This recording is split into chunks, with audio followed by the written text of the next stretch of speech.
Welcome to Intended Consequences, the official podcast of the Strategy Corp Institute of Public Policy and Economy. I'm your host, Mitch Davidson. Today, we're joined by Heather Reisman. Heather is the founder, chair, and CEO of Indigo, Canada's largest book, lifestyle, and specialty kids retailer, and co-founder of Kobo, a leading global e-reading company. She's a former governor of McGill University and of the Toronto Stock Exchange. Just recently, she co-authored a book called Imagine It, about living in a better balance with our planet. And she's also co-produced a number of documentaries, including The Social Dilemma, about the dangerous impacts of social networking, which you can find on Netflix right now.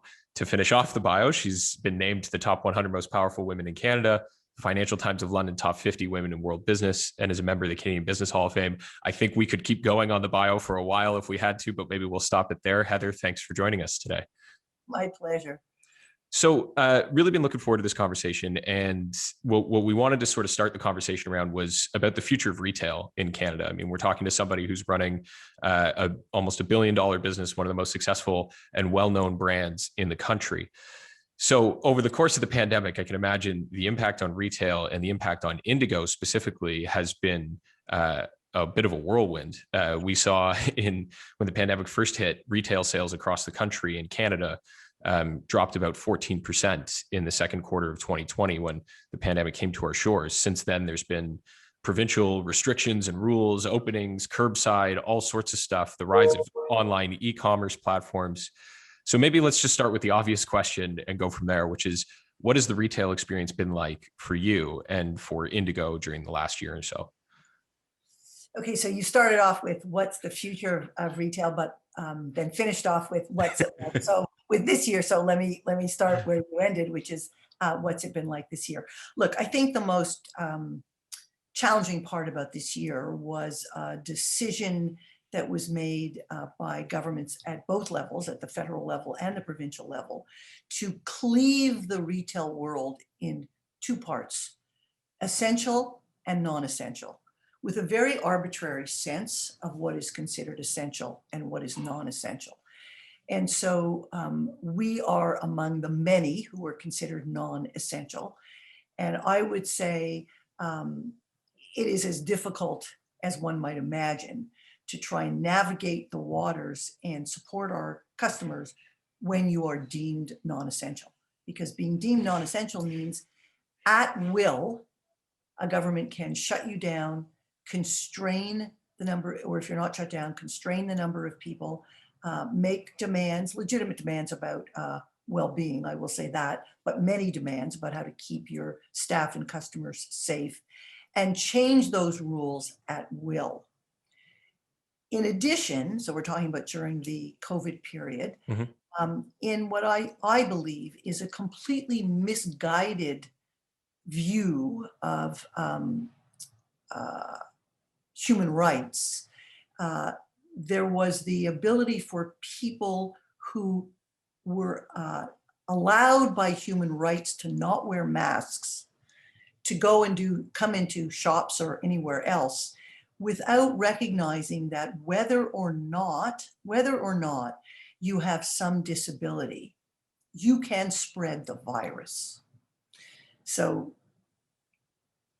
if somebody is asking me, not only were the decisions about who is essential and who is not essential arbitrary, and the decisions about when to close and how quickly to close, we are now on our third one, completely unthought through.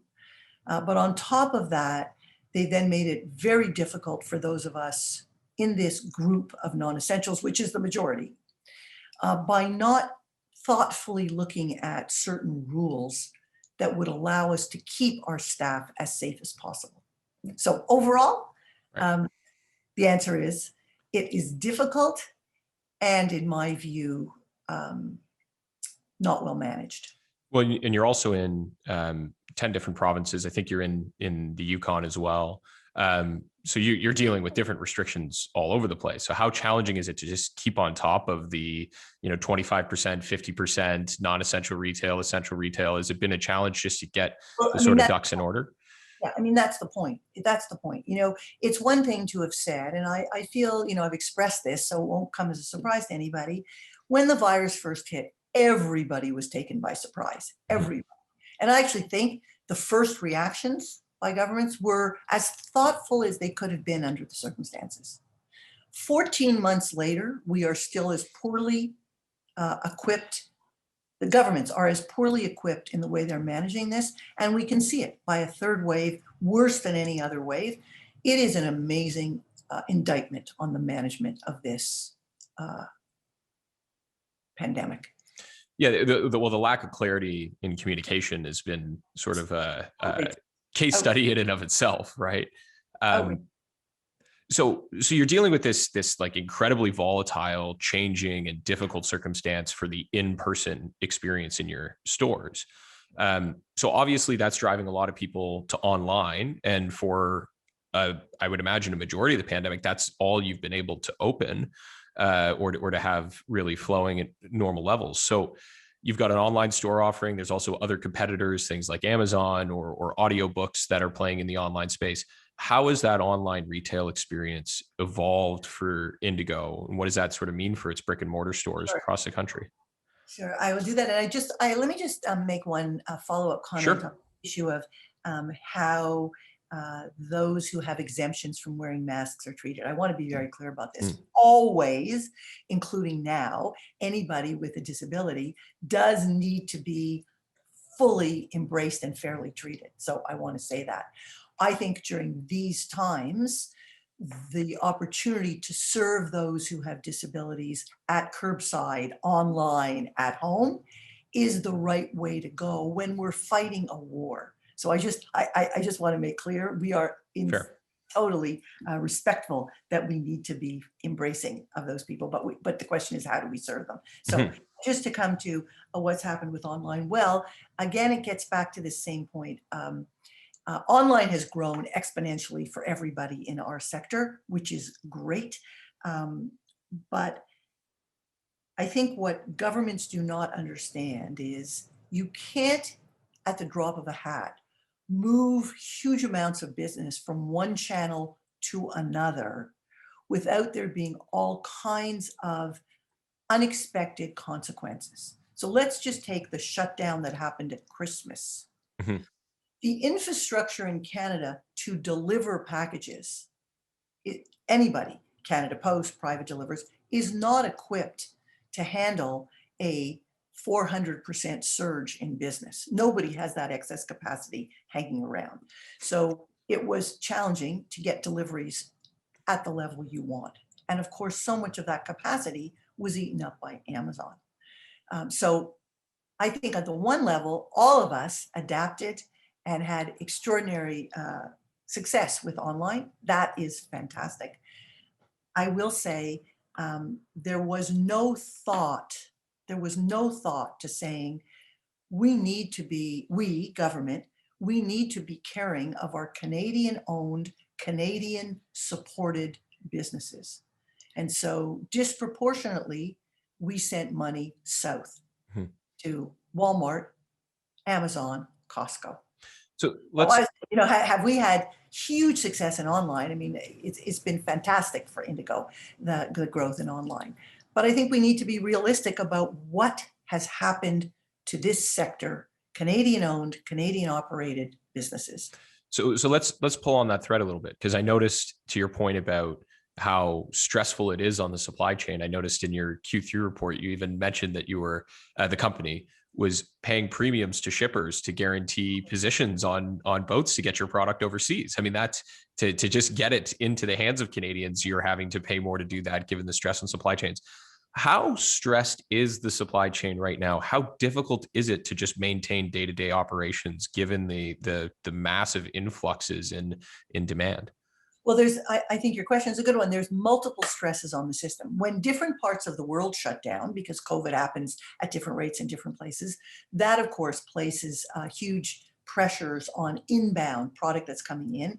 And we are all, to some extent, dependent on external markets.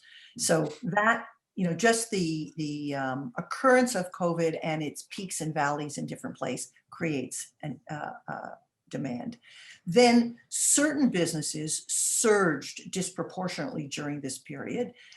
People who were in businesses that supported furniture, for example, home product, large scale product used up inordinate amounts of capacity, so there was pressure. So in total, you're managing that. And then there is the whole question of, are you going to be open? Are you going to be closed? Are you increasing your orders, declining your orders?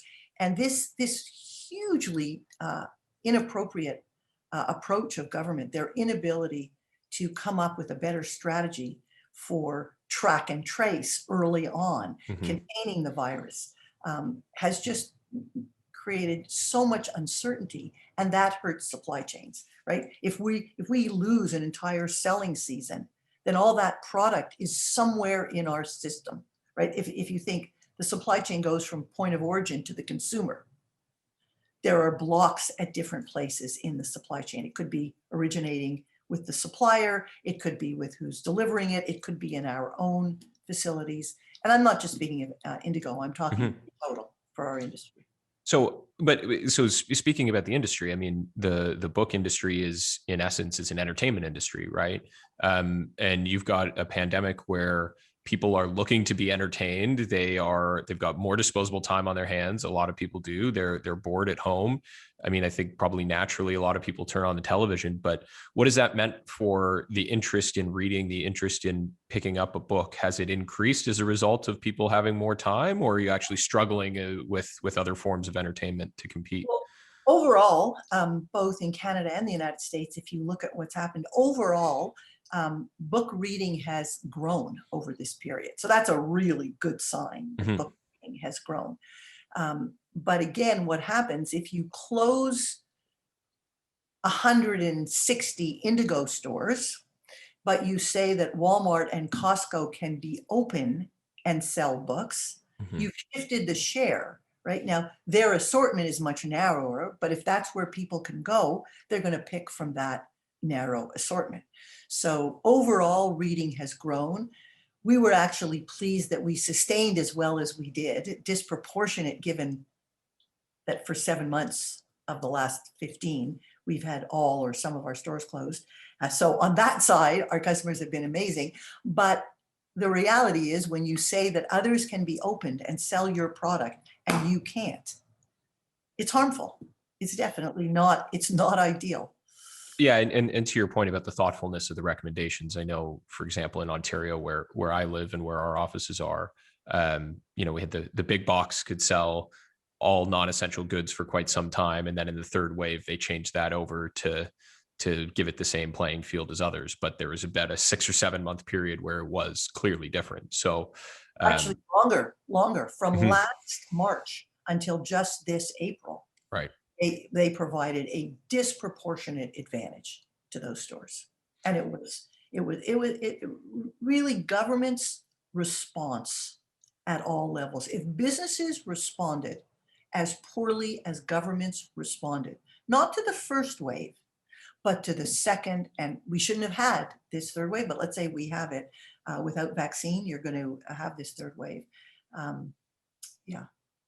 Yeah. So I mean, it's a fair point. It's to say, and I think there will be a pretty big relook. I'm trying to think of the word, an audit perhaps of the decision making that happened, how we got here, which businesses were unfairly impacted, which businesses maybe didn't go through severe enough closures to decide whether or not we can avoid these mistakes moving forward. But the reality is, we started the conversation by saying, let's talk about the future of retail.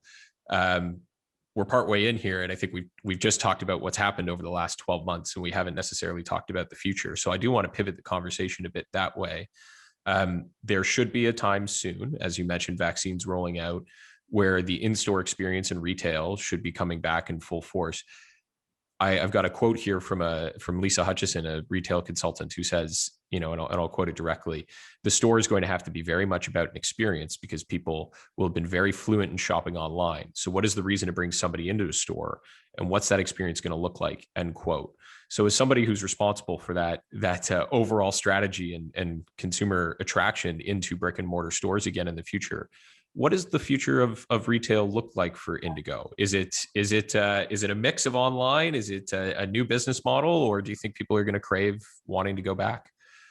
I very much subscribe to the view that Fareed Zakaria expressed in his 10 lessons from the pandemic, which is essentially what the pandemic has done is accelerated trends that were already clearly in place prior to the pandemic. Mhm. So, and as this relates to retail and the balance between retail and online, it was clear even before the pandemic that when a consumer was pressed for time, or even when they were bored and watching television with their phone in hand and part watching television and part scrolling, it was clear even before that we were on a steady and quite vigorous uh, transition to online shopping for ever increasing amounts of business. And what online has done is it has accelerated the fluency that people have in shopping online. And it has also accelerated retailers' ability to serve customers online, both direct to home or order a buy online and click to store.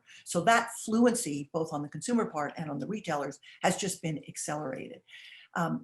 Even before the pandemic, people were already saying there has to be a reason to come into a store. Well, Mhm. I think that will be very much the case post-pandemic. I am not one who believes that if a consumer had their way, they would stay at home 100% of the time in front of a screen all of the time. I mean, it's just not who we are as social human beings. Um, so the question is, why would you go into a store? Yes, you have to feel that there's something about the ability to look and see and experience the product that you can't get online that you want to have at least sometimes.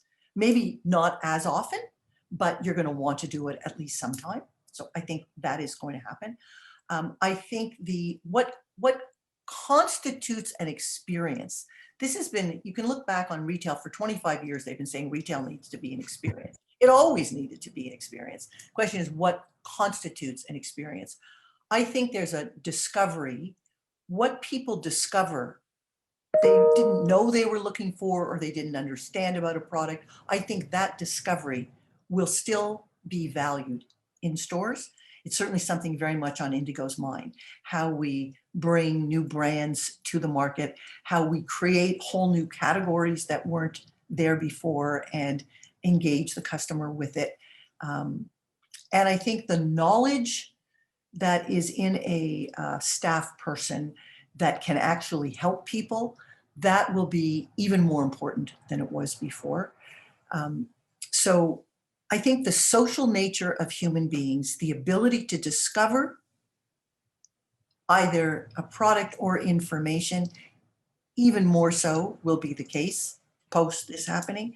Um, and I think the biggest change will be that the retail environment will be part the extension of the digital experience. I might start online and finish in store. I might start in store and ship at home. I might buy part of it online and part of it in store. The experience for the consumer will become seamless, and the store will have to, the store and the digital environment will have to be seamless. Those three things, the discovery, the knowledge in the store, and most important, the seamlessness of the transition from physical to digital and digital back to physical. Those are the three things that are on my mind. Yeah, that's a really perceptive point because I like and just speak anecdotally. The last time that I was in an Indigo, right before the lockdown, I went in looking for a particular book, bought a different one, and ordered online from the store for the book that I was actually looking for. So, to your point about getting that seamless interaction between online and physical, it's exactly my customer experience to this point, and it makes a lot of sense. Make sure that I go away happy, right? So do you see that rise in same day delivery? I mean, one of the things we're seeing right now is Amazon is currently suggesting it gets as much as 30% of its product returned from consumers after they purchase it. I just can't imagine that technology will allow or Amazon will want to keep up a rate of return that's that high. Every time a product's returned, it means money goes back, right? So do you see that process becoming even more seamless, maybe even faster, a bit more up to customer expectations so that the future of online is really the future of retail as well? Yeah, I think there's a couple of very good points in there. Amazon has addicted people to, oh, anytime you want anything, just press a button. So click and collect, press. You want to order razor blades, click and collect. You want to do this. And they have just contributed to our being a society that is not conscious about the amount of waste and the amount of pollution we put into the environment. I think consumers will increasingly be aware, and I'm certainly encouraging this. This is part of what we wrote about in Imagine It. First of all, bundle your purchases if you can. Mhm. Like, stop buying one item and sending it home. It's wasteful, and other than Amazon, nobody in the world can afford it, and the planet can't afford it. So you need to be thoughtful. Also, if you're out, your local retailers are right there in the environment. You're out, stop, make your purchases, and bring them home. That is a thoughtful way to do things. It also can take demand off the planet.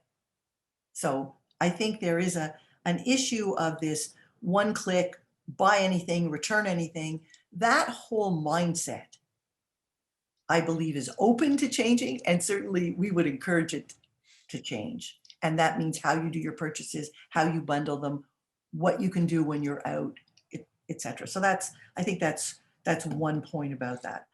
But the other is the whole notion of investing in your fulfillment abilities.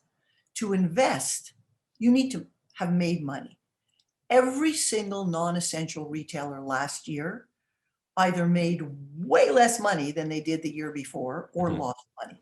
That's money these businesses don't have to reinvest. For many in our sector, they had to borrow to stay alive, adding to the demands on their businesses. I think if there's one message you're listened to by policymakers, if the thousands of us in the non-essential sector, Canadian-owned, Canadian-built, Canadian-operated businesses, if we matter, the support to our sector needs to be more than has currently been allocated. And I think that's who listens to this podcast. Yeah.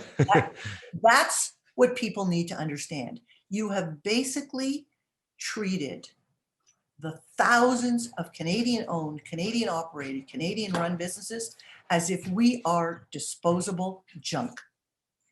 Well, there's also an interesting point in there that I'll maybe extrapolate for decision makers about the use of services, right? You mentioned how much waste, the toll on infrastructure, roads, and what have you that's done from Amazon, and obviously there's a demand for it, so that's fair, but the amount of cardboard that's going to recycling facilities, somebody has to pay for that, right? The wear and tear on roads, somebody has to pay for that. And there's an interesting thing about leveling the playing field, perhaps, and how we regulate and how we tax some of these bigger players, your Amazons, your Apples, your Microsofts, that sell sort of either intangible products that avoid taxation or tangible products that increase the demand on municipal and provincial services. So to your point about realigning the playing field, I think that's a fair one, and it shouldn't be lost that even a company as large as Indigo has had to undergo temporary layoffs.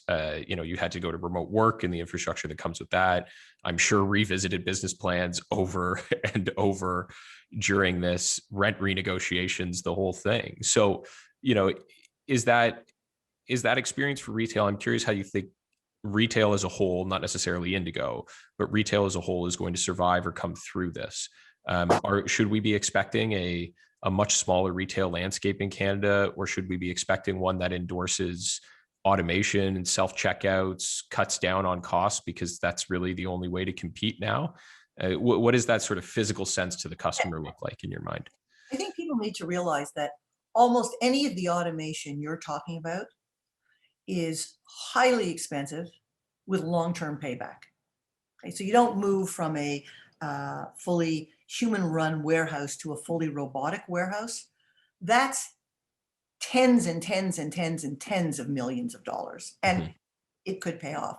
And so there's a bunch of threads of questions in what you're asking. Yeah. Will work evolve to leverage technology? Yes. And the way to think about that is, how do we bring people in those jobs along? I mean, I don't think the people who work in warehouses are any more disposable than the retail businesses. And so the questions to government are you thinking forward about what the societal impacts are of increasing automation and the loss of jobs? My guess is this has been talked about, as Fareed says, way before the pandemic. Not a lot has been thought about. And whether it's, coal miners that people worry about in those areas of the United States where coal is productive, or in Canada, in places where people are working in jobs that may change, are governments putting any attention to how, because that's their role, right, to help societal transitions. I would be fascinated for them to say, what have they learned through this period? What I know about business is we've had to adapt constantly every month for the last 15 months. And some of that adaptation has taught us good stuff that we're going to leverage. If we look at the way governments are behaving today to how they behaved 15 months ago, I'm not seeing a lot of intelligent adaptation. I'm seeing a lot of more shutdowns, more shutdowns, more shutdowns.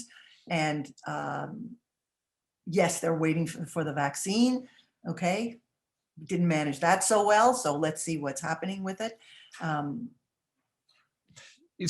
Toward the future, right. Will there be dislocation? I think that was your question. Yeah. Yes, there will be dislocation. Yes, there will be. And the question is, can we adapt, right? Because every person wants meaningful work. Yeah, and so I think from a government and policy decision making context, from a policymaker's point of view, there's this tendency to think of automation as a bad thing, like it's a dirty word, like it can never be a positive instance for a company because it might mean layoffs or changes. But at the same time, it doesn't necessarily mean that. It can mean freeing up workers to do higher and better use activities. It could mean cost competitiveness, which keeps you open longer, or increases the business model for expansion, which leads to new jobs. So maybe just give a bit of that perspective. Is automation always a dirty word in that sense or not? Automation isn't a dirty word at all. And I think it's moot to debate it because increasing automation will happen. That is just the nature of business or of society forever, from the Industrial Revolution, whatever the technology was that helped a level of automation. We're going to have tons of automation, tons of application of artificial intelligence. It will absolutely drive productivity. The question is, at what cost to who? At what benefit to who? And at what cost to who? That's the real question. At what benefit to who and at what cost to who? And to what extent do we embrace the positive that automation can bring, but also prepare for the implications in the best way possible? Which isn't to say that I think government can do everything and fix everything, but that is the role of government, to see societal trends and to identify those which they feel they can have a role on optimizing so we get the best of it. So that's one point. The other point I would say is it costs money to invest. And I keep coming back to this because I feel this is a critical point that is entirely misunderstood or even misaddressed. An entire sector of the Canadian economy that employs upward of 4 million people, Canadian owned, Canadian operated, Canadian run businesses, whether you're talking about a restaurant, a gym, or a retail store, have been almost entirely disregarded. There's a bit of money from government, but relatively speaking, the amount of money to the amount lost is minimal. So what have government said? They've said, who should pay the price of our strategy? It is those of us in the non-essential sector. We have disproportionately paid a price for all Canadians. And we understand, like, you need to keep Canadians safe. But is it fair? Is it just that we have disproportionately paid the financial price? And we've eaten the majority of the financial price. Well, and it's also to say that the longer this goes on, and if government may continue to errors, be it on procurement or public health measures or what have you, you pay more of a price, right? It's in addition, obviously, to the health crisis itself, but the retail sector is the one who's then taking additional blows based on the errors that are happening, right? And if I could say, where is the transparency? We have to plan. What are we buying for Like we're bought for Christmas and we're buying forward, right? If we have to make adjustments, they should be reporting boldly. We have this much vaccine guaranteed on these dates being allocated to the best of our knowledge today to these places. Check back tomorrow if you want to see if that's changing. They should be daily communicating and showing us the curve of when exactly do they feel we'll be in a position. We have to. We're asked every day. I have young merchants who are 30 years old who are projecting forward their sales, their movement of goods, making decisions. Why the heck do we have zero transparency? The only thing we get is after the fact, oh, in 10 hours, we're shutting you down. We're not a tap. Yeah, I was also going to say, and you have a stock price that holds you accountable as well, right? Which I think is something that perhaps government looks at maybe through political polls to some extent, but clearly doesn't have that constant barometer of performance, right? And transparency that goes with it. I don't even think, I think most CEOs would tell you in this short term, they're not even watching the stock price every day, but we are watching the morale of our employees. We are watching money that should be positive run out the bottom. We are watching that. I mean, every week we look at our numbers, and I just came from a meeting today, and with all of Ontario closed, Ontario is 38% of the economy. So yes, you can pick up some online, of course, but you cannot ever pick up 100% because there's some people don't shop online, some people aren't comfortable, etc. No, it's the lack of transparency, the lack of accountability, and the lack of financial support, and the lack of appreciation for those of us called non-essential. I want to say everywhere, are we really non-essential? Should we just be thrown away? Yeah, it's definitely a theme that's come through the conversation, and I think an important one for people that are listening about what the role is of government to be both transparent with the people that they're impacting and to solve the grievances that they're ultimately putting in place. I do want to ask on a bit of a different avenue, because I think we'd be remiss. We have a lot of people who watch the video of this and listen to the podcast who are perhaps in the public service or young political staffers or aspiring politicians or starting careers in government relations and business and what have you. One of the things that strikes me about your career journey to this point that we mentioned in the bio is we haven't discussed your career path yet. You founded the company in 1996. You're still running it, CEO, chair. 25 years in the business is an impressive feat in and of itself, but the brand has been very successful. It purchased Chapters and Kohl's.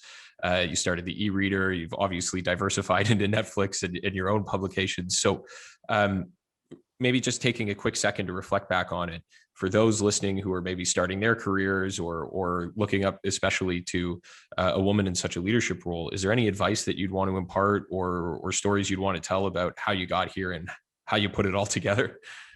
Listen, I would just say this, as frustrated as I am in the short term, I'm hugely optimistic in general about this larger moment that we are living through. And I would say to anybody at that age, this is a unbelievably rich moment. I mean, we are fundamentally in a transition time, big time transition time, just accelerated by the pandemic.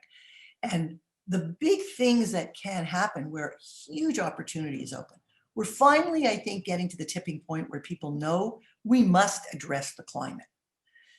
Inherent in that is the opportunity for massive innovation, being engaged in things that really matter to make a difference. So that's just phenomenal.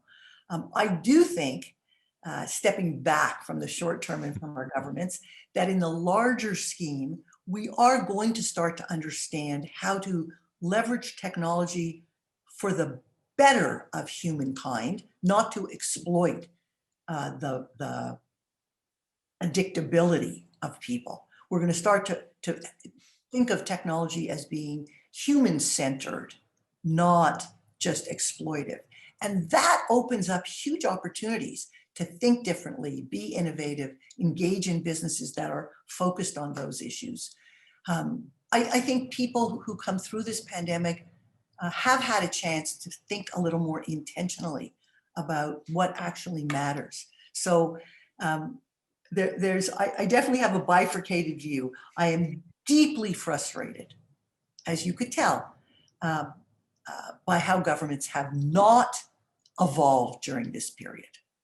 But I am enormously optimistic in general about the opportunities, and particularly young people, but everybody, and let's say young people starting out. So if I have one piece of advice, know what you really do care about. Work at something you truly care about with people you admire. And then just know that no matter how smart you are, how prepared you are, how good you are, there will be many dead ends and left turns along the way.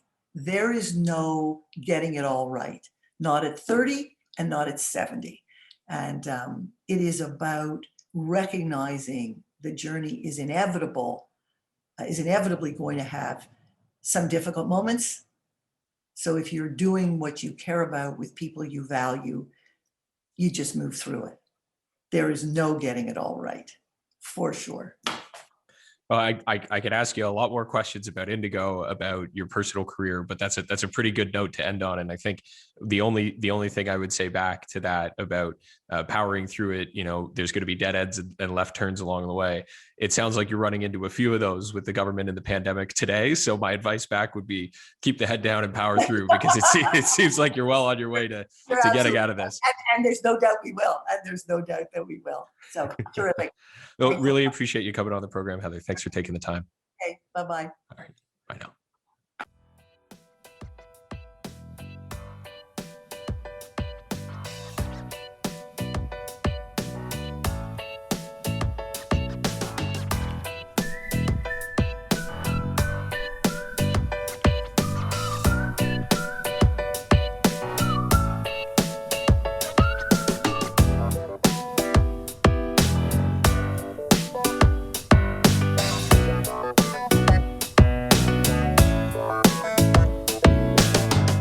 Thank you for listening to Intended Consequences, the official podcast of the Strategy Corps Institute of Public Policy and Economy, produced by Sarah Bordeaux and myself.